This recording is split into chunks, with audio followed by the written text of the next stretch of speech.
Grab your notepad because in this video I'm going over 5 cancer-causing ingredients that may very well be in your cupboard because they're found in everyday products and food packaging. If you don't know me, I'm Sarah from Remission Support, and I've been working in oncology for over 16 years and have a strong family history of cancer. So it's really important for me to try to avoid eating foods that are known to be carcinogenic for both myself and my family. And because there are some very carcinogenic ingredients in the everyday foods we eat that nobody is talking about, I wanted to share them with you so you could become more aware of them as well.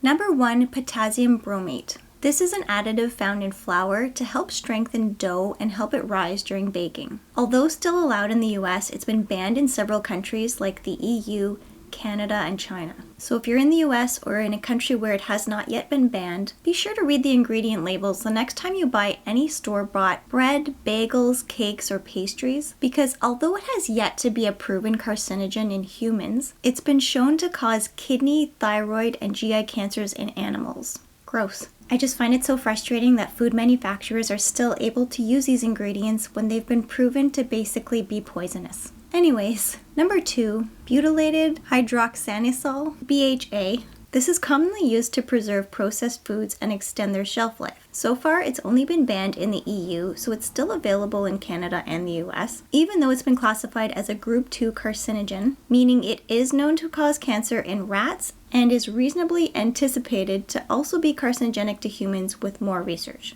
BHA can be found in a ton of products, like some brands of chewing gum, frozen processed foods, cereals, prepared snacks, and especially processed meats. I'm not going to call out any specific brands here, but if you Google which brands and products use BHA, it's quite shocking. But again, your best bet is just to read the ingredient list when you're buying any processed foods.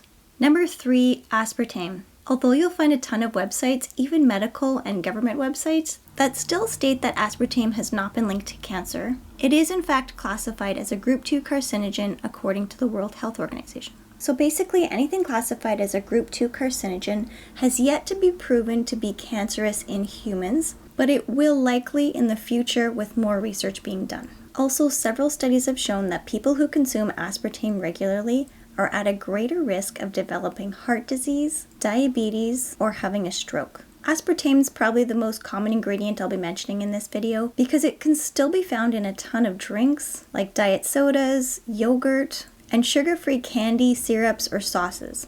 As an aside, if you've been following me for a while, you'll know where I stand on eating sugar. In fact, I have a video titled, "Should I Stop Eating Sugar as a Cancer Survivor?" I'll link it in the description below for you because in that video I go over 4 ways that sugar can indirectly cause cancer by causing other health conditions that will significantly increase your risk, like diabetes or chronic inflammation. But get this, even though sugar is known to cause several different health problems, it's said that artificial sweeteners are even worse for you than sugar. So that says a lot. Carcinogen number 4 is called bisphenol A, which you've probably heard of as BPA, and you've likely seen labels on plastic bottles and food containers lately that say BPA free. Researchers have found that BPA exposure is linked to several different types of cancer, including breast, prostate, and endometrial, partly because BPA has the ability to mimic the structure and function of estrogen in your body, and it can bind to your estrogen receptors and influence your bodily processes like cell growth and repair.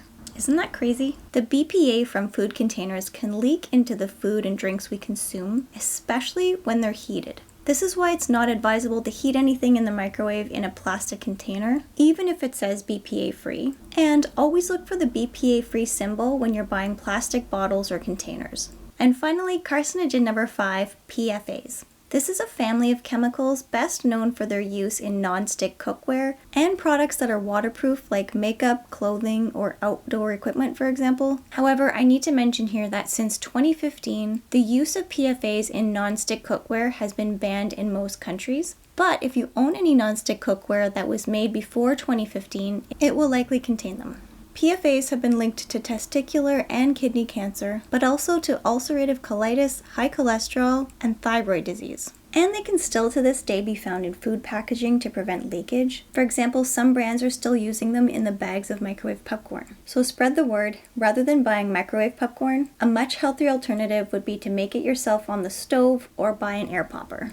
I know I haven't covered all the potential carcinogens lurking in your cupboard in this video, but the most important thing to take away from it is to always read food labels. And the more whole foods you eat, like fresh veggies, fruit, fresh meat, and whole grains, the less exposure you'll have to these carcinogens and others found in processed foods. In the video description, you'll find a link to my extensive list of cancer-fighting foods, which you can download or better yet print out and put on your fridge. Don't forget to subscribe to the channel so it can reach and help more cancer survivors just like you. Bye for now.